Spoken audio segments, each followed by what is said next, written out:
শতভাগ জিপিএ ৫ পেয়ে দেশব্যাপী প্রশংসিত হয়েছে নরসিংদীর নাসিমা কাদির মোল্লা হাই স্কুল অ্যান্ড হোমস। তবে এই সাফল্য নিয়েই এখন প্রশ্ন উঠেছে। অভিযোগ, টেস্ট পরীক্ষায় অকৃতকার্য দেখিয়ে ১০১ শিক্ষার্থীকে এসএসসি পরীক্ষার ফরম পূরণের সুযোগই দেয়নি প্রতিষ্ঠানটি। অথচ বাদ পড়া শিক্ষার্থীদের বেশ কয়েকজন পরে অন্য প্রতিষ্ঠান থেকে এসএসসি পরীক্ষায় অংশ নিয়ে জিপিএ ৫ পেয়েছে। আমাদেরকে স্কুল থেকে ফর্ম ফিল আপ করতে দেওয়া হয় নাই, বলছে যে এদের আমরা নাকি জিপিএ 5 আনতে পারবো না, তো আমাদেরকে স্কুলে আমরা থাকতে পারবো না, অন্য স্কুলে যাইতে হবে। তো টিসিনি আমাদেরকে বের করে দিছে। পরে আমরা অন্য স্কুল থেকে পরীক্ষা দিয়ে ভালো রেজাল্ট করছি। পরে ওদেরকে দেখাই দিছি যে না, আমরা যেখানে থেকে পরীক্ষা দিই আমরা ভালো স্টুডেন্ট, যেহেতু ভালো রেজাল্টই করবো। একটা প্রাইভেট স্কুল থেকে পরীক্ষা দেই, প্রায় আলহামদুলিল্লাহ অর্ধেকেরও বেশি আমরা জিপিএ 5 পেয়েছি।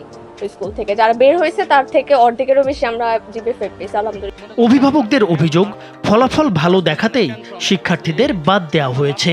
এ নিয়ে বিক্ষোভ ও মানববন্ধনও করেন তারা।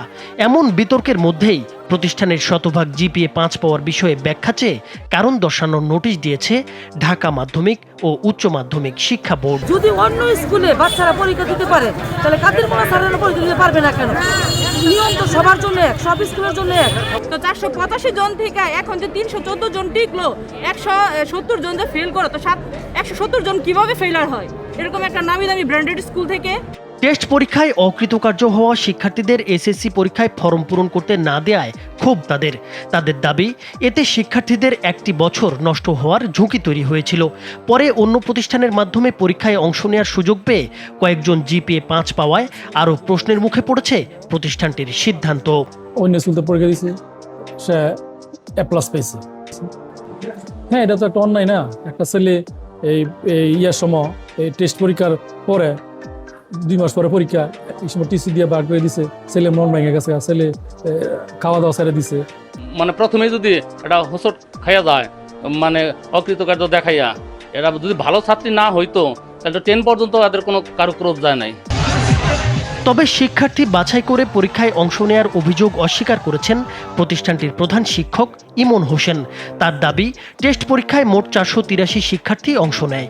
এর মধ্যে 101 জন বিভিন্ন বিষয়ে অকৃতকার্য হওয়ায় বোর্ডের নির্দেশনা অনুযায়ী তাদের এসএসসি পরীক্ষার ফরম পূরণ করা হয়নি। 483 জন পরীক্ষার্থী অংশগ্রহণ করে, সেখান থেকে 101 জন শিক্ষার্থী বিভিন্ন বিষয়ে অকৃতকার্য হয়ে থাকে। আমাদের বোর্ডের পরিপত্র অনুযায়ী টেস্ট পরীক্ষায় কোনো শিক্ষার্থী এক বা একাধিক বিষয়ে অকৃতকার্য হলে তাদের ফর্ম ফিল আপ না করার যে নির্দেশনা, সেই অনুযায়ী আমরা এটি করা থেকে বিরত থাকি। কিন্তু এখানেই উঠেছে বড় প্রশ্ন।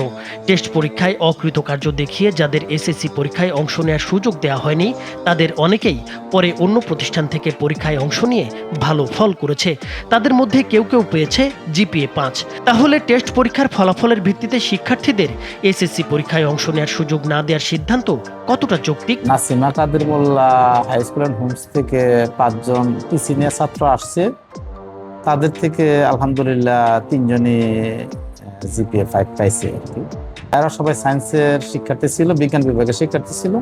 এর মধ্যে 3 জন জিপিএ 5 পাইছে। শিক্ষার্থী বাদ দেওয়ার এই অভিযোগের মধ্যেই নাসিমা কাদির মোল্লা হাই স্কুল অ্যান্ড হোমসের শতভাগ জিপিএ ৫ পাওয়ার বিষয়ে ব্যাখ্যা চেয়েছে ঢাকা মাধ্যমিক ও উচ্চ মাধ্যমিক শিক্ষা বোর্ড। গত 16 আগস্ট বিদ্যালয় পরিদর্শক অধ্যাপক ডক্টর মোহাম্মদ মাসুদ রানা খানের স্বাক্ষরিত অফিস আদেশে প্রতিষ্ঠানটিকে কারণ দর্শানোর নোটিশ দেওয়া হয়। এখন প্রতিষ্ঠানটির ব্যাখ্যা এবং শিক্ষা বোর্ডের তদন্তেই পরিষ্কার হবে নাসিমা কাদির মোল্লা হাই স্কুল অ্যান্ড হোমসের শতভাগ জিপিএ ৫ কি শিক্ষার্থীদের প্রকৃত মেধার সাফল্য, নাকি পরীক্ষায় অংশ নেওয়ার আগেই শিক্ষার্থী বাছাইয়ের ফল। নাইমুর হোসেন, মাছরাঙা নিউজ শো।